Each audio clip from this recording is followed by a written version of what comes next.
গরম গরম ভাতে আজকের রেসিপিটা খুবই ভালো লাগবে। আজকে আমি দুটো রেসিপি বানাবো।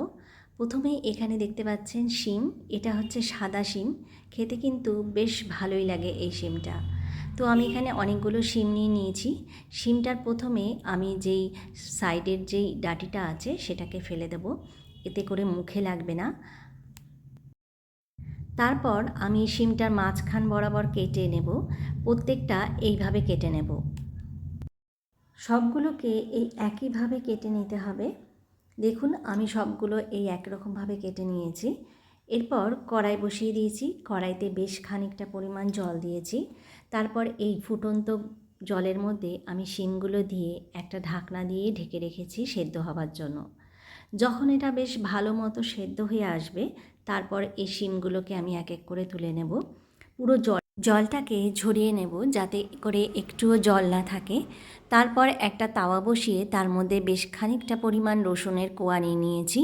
একটা শুকনো লঙ্কা দিয়ে শুকনো খোলায় এটাকে বেশ খানিকক্ষণ সময় ধরে একটু ভেজে নিতে হবে। রসুনটা বেশ একটু ভালো করেই ভাজতে হবে। রসুনটা যখন ভাজা হয়ে যাবে তারপরে আমি রসুনটাকে ভালো করে স্ম্যাশ করে নেব।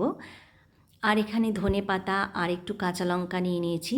এবার শুকনো লঙ্কাটাকেও একটু গুঁড়িয়ে নিতে হবে।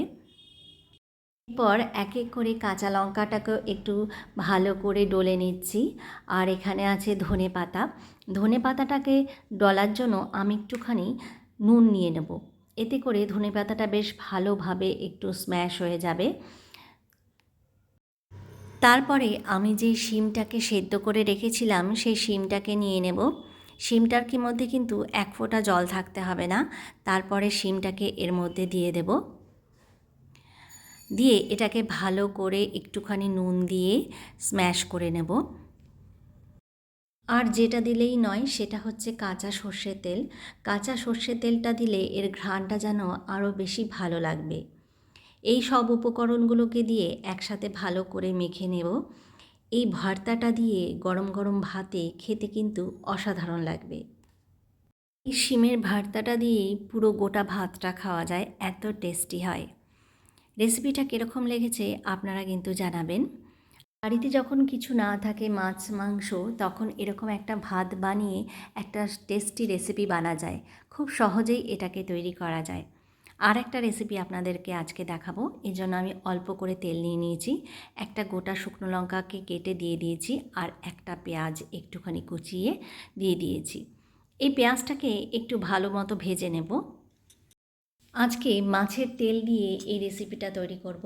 তার জন্যে মাছের তেলটাকে আমি ভালো করে পরিষ্কার করে ধুয়ে নিয়েছি। তেলটা এর মধ্যে দিয়ে দিলাম। পেঁয়াজটা কিন্তু ভালো মতো ভাজা হয়েছিল। তারপরে পরিমাণ মতো একটু হলুদ দিয়ে দিচ্ছি আর একটু আন্দাজ মতো নুন দিচ্ছি। দিয়ে এবার তেলটাকে ভালো করে ফ্রাই করে নেব। ভালো করে একটু নেড়ে চেড়ে যখন একটু তেল উঠে আসবে, ভাজাটাও একটু হয়ে আসবে, তারপরে আমি দুটো তিনটে কাঁচা লঙ্কা কুচিয়ে রেখেছিলাম, সেই লঙ্কাটা এর মধ্যে দিয়ে দেবো। একটু ঝাল ঝাল হলে খেতে ভালো লাগবে। আর শুকনো খোলায় একটু জিরে ভেজে রেখেছি, সেটাকে দিয়ে দিলাম 1 চামচ পরিমাণ। আর একটু বেশি করে ধনেপাতা দিয়ে দিচ্ছি। এর মধ্যে ধনেপাতার ফ্লেভারটা যেন খুবই ভালো লাগে। ধনেপাতা দিয়ে ভালো করে আবারও একটু নেড়েচেড়ে ভেজে নিচ্ছি, তাহলেই আমাদের তেলটা তৈরি হয়ে যাবে।